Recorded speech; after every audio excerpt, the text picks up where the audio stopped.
Good morning friends, welcome to trending Pradesh. दोस्तों आज 6 जनवरी है 2021।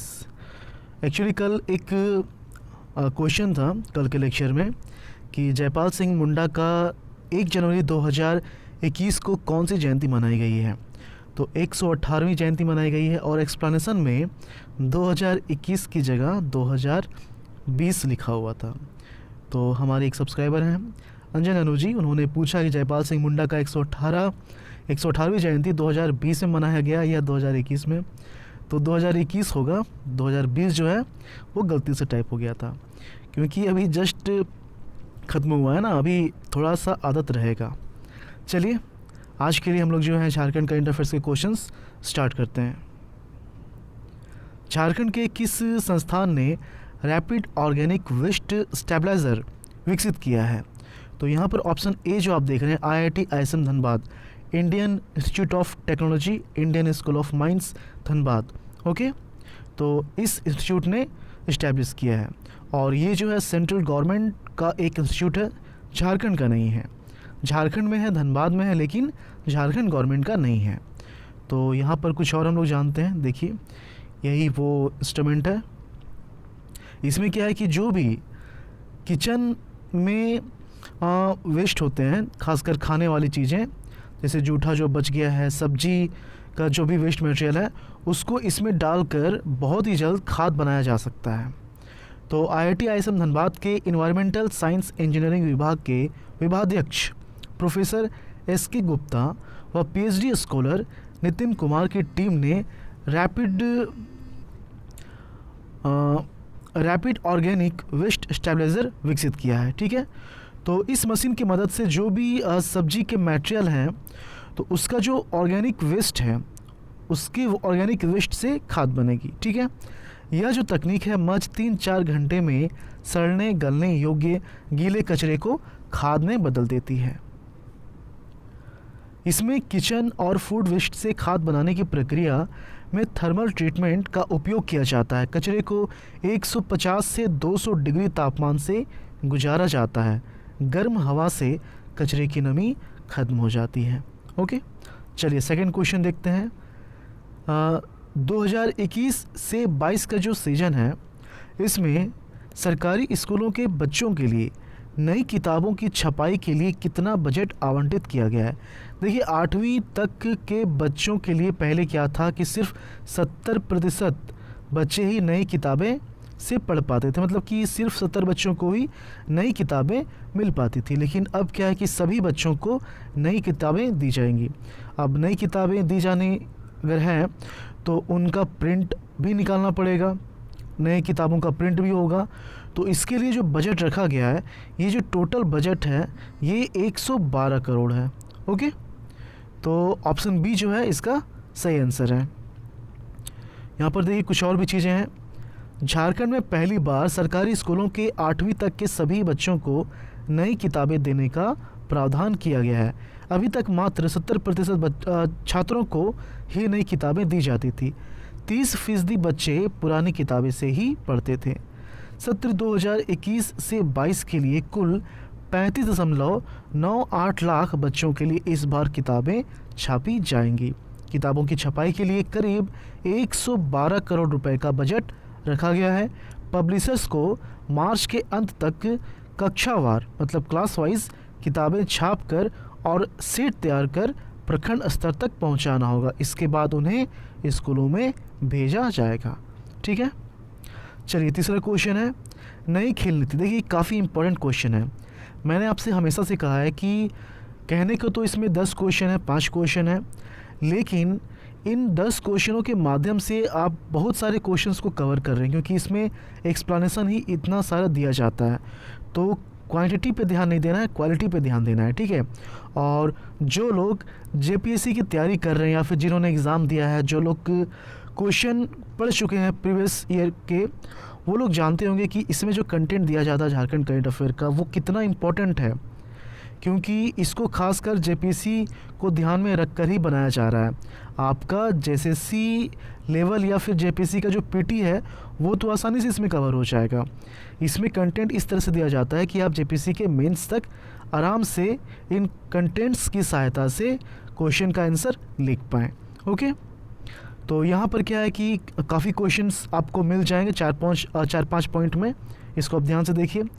नई खेल नीति 2020 के अनुसार ओलंपिक में गोल्ड मेडल जीतने वाले खिलाड़ी के कोच को कितने रुपए देने का प्रावधान किया गया है। देखिए, इसमें क्या है कि जो प्लेयर्स हैं, अगर प्लेयर्स की बात की जाए, कल या परसों के लेक्चर में ही इसके बारे में बताया गया था, तो प्लेयर्स में क्या है कि जो लोग ओलंपिक, एशियन गेम, कॉमनवेल्थ मतलब कि वर्ल्ड चैम्पियनशिप में अगर गोल्ड मेडल लाते हैं तो उनको जो है 2 करोड़, ठीक है। उसके बाद अगर सिल्वर लाते हैं तो उनको जो है 1 करोड़। उसके बाद ब्रॉन्ज वाले को 75 लाख। ये था प्लेयर का, ठीक है, ये था प्लेयर का। लेकिन अब क्या है कि अब इसमें हम लोग देख रहे हैं कोच के बारे में। तो पूछ रहा है कि कोच को कितने रुपए देने का प्रावधान किया गया है। तो कोच को जो है, कोच को 10 लाख रुपए देने का प्रावधान किया गया है, ठीक है। ऑप्शन सी जो है इसका सही आंसर है। चलिए कुछ और जान लेते हैं हम लोग। देखिए 4 पॉइंट है लेकिन काफ़ी इंपॉर्टेंट है, ध्यान से आप इसको सुनिए। झारखंड नई खेल नीति 2000 यहाँ पर 20, ठीक है, ठीक है। नई झारखंड नई खेल नीति 2020 के अनुसार ओलंपिक में गोल्ड मेडल जीतने वाले खिलाड़ियों को 2 करोड़, सिल्वर मेडल को 1 करोड़ और ब्रॉन्ज मेडल जीतने वाले खिलाड़ियों को 75 लाख रुपए पुरस्कार स्वरूप दी जाएगी। विश्व कप या विश्व चैंपियनशिप में गोल्ड मेडल पर 20 लाख, सिल्वर पर 15 लाख और ब्रॉन्ज पर 10 लाख रुपए मिलेंगे। वहीं ओलंपिक में गोल्ड मेडल जीतने वाले खिलाड़ी के कोच को 10 लाख रुपए पुरस्कार मिलेंगे। यहाँ पर देखिए, अभी मैंने कहा था तो कैटेगरी वाइज इसको अब बांट दिया गया है। इसको याद रखना है कि ओलंपिक में अगर गोल्ड मेडल कोई प्लेयर लाता है तो ओलंपिक में 2 करोड़, सिल्वर वाले को 1 करोड़ और ब्रॉन्ज वाले को 75 लाख। ये ओलंपिक की बात है। लेकिन ओलंपिक के बाद विश्व कप या विश्व चैंपियनशिप में गोल्ड मेडल लाया जाता है तो उस पर गोल्ड मेडल में 20 लाख, सिल्वर में 15 लाख और ब्रॉन्ज पर 10 लाख रुपए मिलेंगे।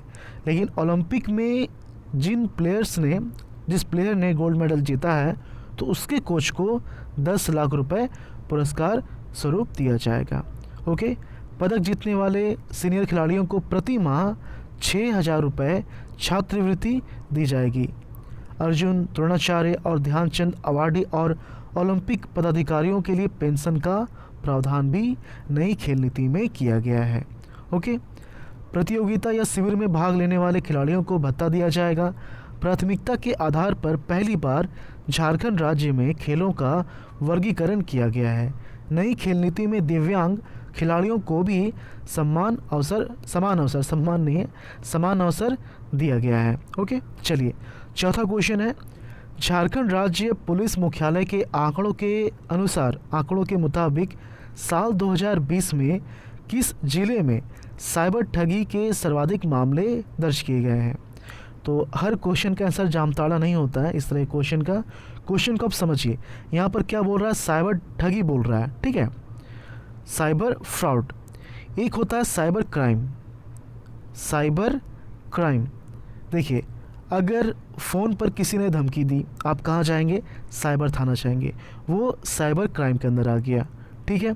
फ़ोन करके पैसा मांगा जा रहा है या फिर बैंक धोखाधड़ी हुई है या सोशल साइट है उसके थ्रू किसी तरह का क्राइम हुआ है, ये सभी साइबर क्राइम के अंतर्गत आते हैं, साइबर क्राइम के अंतर्गत आते हैं। लेकिन अगर हम लोग बात करेंगे साइबर फ्रॉड की, तो ये जो है ऐसा साइबर क्राइम है जिसमें कि पैसों की लेन देन रिलेटेड है, मतलब कि पैसों की ठगी की बात है। तो ये हो गया साइबर फ्रॉड। अंतर समझ गए आप? मतलब कि साइबर फ्रॉड एक तरह का साइबर क्राइम है लेकिन पैसों से रिलेटेड है, पैसों से धोखाधड़ी का ही क्राइम है साइबर फ्रॉड। तो साइबर क्राइम की बात की जाए तो इसमें जो है रांची जो है सबसे ज़्यादा मामले यहाँ दर्ज किए गए हैं। और अगर साइबर फ्रॉड की बात की जाए तो सबसे ज़्यादा मामले जो हैं देवघर में दर्ज किए गए हैं। तो इस क्वेश्चन के अकॉर्डिंग जो है ऑप्शन बी सही आंसर होगा, ठीक है। साइबर ठगी, साइबर फ्रॉड, तो इसके लिए देवघर में सबसे ज़्यादा मामले दर्ज किए गए हैं, ऑप्शन बी इसका सही आंसर है। लेकिन वही रहता साइबर क्राइम तो ये हो जाता रांची, ठीक है। तो यहाँ ऑप्शन बी। देखिए, झारखंड राज्य पुलिस मुख्यालय के आंकड़ों के मुताबिक 28 दिसंबर 2020 तक राज्य में सर्वाधिक साइबर ठगी देवघर जिले में सामने आए हैं। दूसरे नंबर पर उसके बाद है जामताड़ा जिला, क्योंकि कांस्टेंट रहेगा नहीं, ठीक है। खासकर जो नेटफ्लिक्स का सीरीज आया है ना जामताड़ा, उसके बाद थोड़ा सा जो मामला है बाकी के रिस्पेक्ट में कम होने लगा है, इसलिए यहाँ पर देवघर थोड़ा आगे आ गया। झारखंड में वैसा ही है।